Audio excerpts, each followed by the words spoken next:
গরিবের এসি হলো গাছ। বাংলাদেশে গাছ লাগানোটা বাধ্যতামূলক করে দিক। ছোটবেলায় এক গল্প শুনেছিলাম।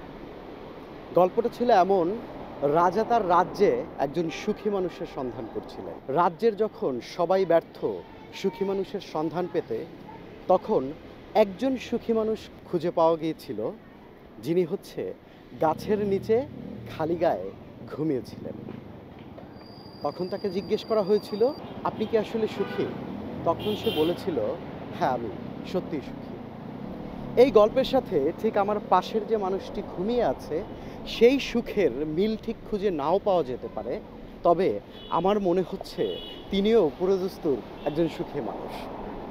ঢাকার শহরের তীব্র দাবদাহে ঠিক এই মুহূর্তে হাতির ঝিলের তাপমাত্রা হচ্ছে 37 ডিগ্রি। আসলে গরমটা প্রচুর পড়ছে ইদানিং। তো আমাদের আসলে কি করা উচিত? আমাদের বেশি বেশি গাছ লাগানো উচিত। তো গাছ লাগাইলে গাছের ছায়ায় আমরা ঘুমাতে পারি ওনার মতো। ওয়ালটন ফ্রিজ কিনে অনেকের মতো আপনিও হয়ে যেতে পারেন মিলেনিয়াল। সেরা পণ্যের সেরা অফার। অনেক গাড়ির শব্দ হাতির ঝিলে। এখানে ঘুমাচ্ছিলেন কিভাবে? ঘুমাইছে, গাছের সেবা আছে, এনে ঠান্ডা লাগে, বাতাস লাগে, এই জন্য এনে এসে ঘুমাই। এর লেগে যে গরম, এই গরমে কি করবো? গাছটা আছে দেখি তো মানুষ সেবা একটু আরাম পাচ্ছে, এই জন্য গাছতলা এসে বসে একটু বাতাস পায়, ঠান্ডা পায়, এই যে এখানে একটু ঘুমাইছে, ঘুমাই গেছি। এই এমনিতে এই গরমে ঘরের ভিতরে আসলে কেমন লাগে? মানে আমরা যারা একটু নিম্ন শ্রেণীর মানুষ, যারা কষ্ট করে চলতে হয় ঢাকার শহরে। ঘরে তো বিশাল গরম, এই জন্য গাছ আছে, গাছের তলে সেবা একটু আসে বসে, বাতাস পায়, এই জন্য ঠান্ডা পায়, এই জন্য এসে গাছতলা বহে। ঘরে তো বিশাল গরম, ফ্যানের বাতাসটা আরো গরম।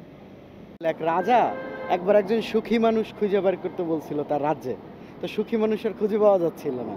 পরে একজন সুখী মানুষ পাওয়া গেছিল, যে হচ্ছে এইরকম খালি গায়ে একটা গাছের নিচে ঘুমাচ্ছিল। আসলে আপনি ব্যক্তি জীবনে কতটা সুখী মানুষ? সুখী নাই, ধরেন ছোটবেলায় মা বাবা হারাইছি, দাদাদের ছিল, দাদা দাদি পালছে, পাইড়ে বড় করছে, কিন্তু হেরাও নাই, পয়সা নাই, সুখ নাই, অনেক কষ্টে আছি। আমরা প্রতীকী অর্থে সেই রাজার সুখী মানুষকে খুঁজে পেলেও ব্যক্তি জীবনে হয়তো তার নানা ধরনের দৈন্যতা কিংবা অপ্রাপ্তি আছে।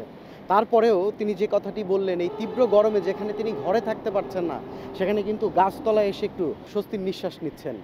আমাদের বোধহয় এখন সময় এসেছে গাছ লাগানোর।